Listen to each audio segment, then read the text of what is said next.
جی عامر بھائی سوال کر رہے ہیں کہ السلام علیکم. جی وعلیکم السلام. کوشچن کر رہے ہیں کہ روح مرنے کے بعد کہاں جاتی ہے؟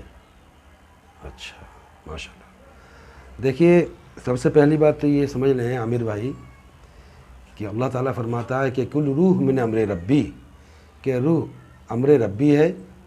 انا للہ و انا الیہ راجعون، کہ روح جہاں سے آتی ہے اس کو لوٹ کر کے پھر اسی کی طرف واپس لوٹنا ہے. تو اب یہاں بات یہ آ گئی کہ روح لوٹ کر کے وہیں جاتی ہے جہاں سے وہ آئی ہے. سب سے پہلی بات یہ ہے کہ یہ بات بہت کم لوگ جانتے ہیں، اور جو جانتے ہیں اہل فن وہ جانتے ہیں، جو سب نہیں جانتے وہ نہیں جانتے. سب سے پہلی بات تو یہ بھی سمجھ لیں کہ جانوروں میں روح نہیں ہوتی،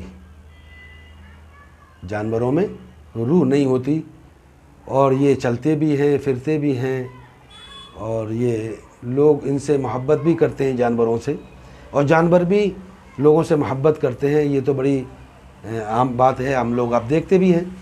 تو اب یہ دیکھنا ہے کہ انسان میں اور جانور میں فرق کیا ہے.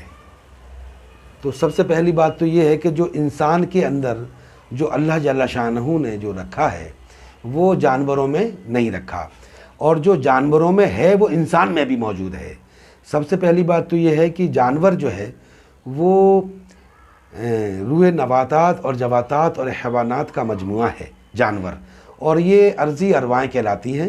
جو سماوی ارواح سے ان کا ابھی یہ صرف ارضی ارواح ہیں. ارضی ارواح میں اور سماوی ارواح میں بہت بڑا فرق ہوتا ہے.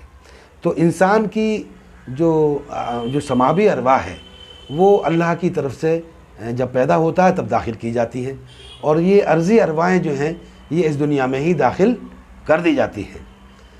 تو جانوروں میں جو ہے یہ ارضی ارواحیں ہوا کرتی ہیں، روح نباتات، جواتات، حیوانات. روح جمادی اور نباتی، روح نباتات کہتے ہیں اس کا گروتھ، گوشت کو ہم کہتے ہیں گروتھ کہتے ہیں روح نباتی، اور اس کی ہڈیاں جو ہوتی ہیں اس کو روح جمادی کہتے ہیں، جس سے کہ اس کو ایک ایٹمی پاور اس کے اندر موجود ہے. تو اس کو ہم کہیں گے کہ روح جمادی. اور ایک ہوتی ہے روح حیوانی، کہ روح حیوانی جب انسان میں جب داخل کر دی جاتی ہے تو اس سے اس کے نقش و نگار بننا شروع ہو جاتے ہیں. تو نقش و نگار تو انسان کے بھی ماں کے پیٹ میں بنتے ہیں تو روح حیوانی کی ہی بیس پر بنتے ہیں، اور یہ بکری بھینس وغیرہ ان کے بھی اپنے نقش و نگار ہوتے ہیں. تو ارضی ارواحیں انسان میں بھی ہوتی ہیں اور جانوروں میں بھی ہوتی ہیں. تو یہ تو ارضی ارواح کا مجموعہ رہا. اب یہ ہے کہ روح، اور ایک روح وہ ہے کہ کل روح من امر ربی. تو روح جو ہے وہ امر ربی ہے، اور اس کے لیے کہا کہ انا للہ و انا الیہ راجعون، کہ اس روح کو اللہ کی ہی طرف واپس لوٹنا ہے.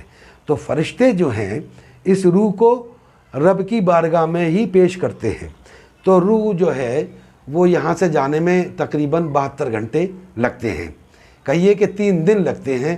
اور تیجے کا جو راز ہے، جو انسان کے مرنے کے بعد جو ہمارے یہاں آپ کے یہاں جو کہتے ہیں کہ سویم ہوگا، سویم کا معنی آتا ہے 3 دن.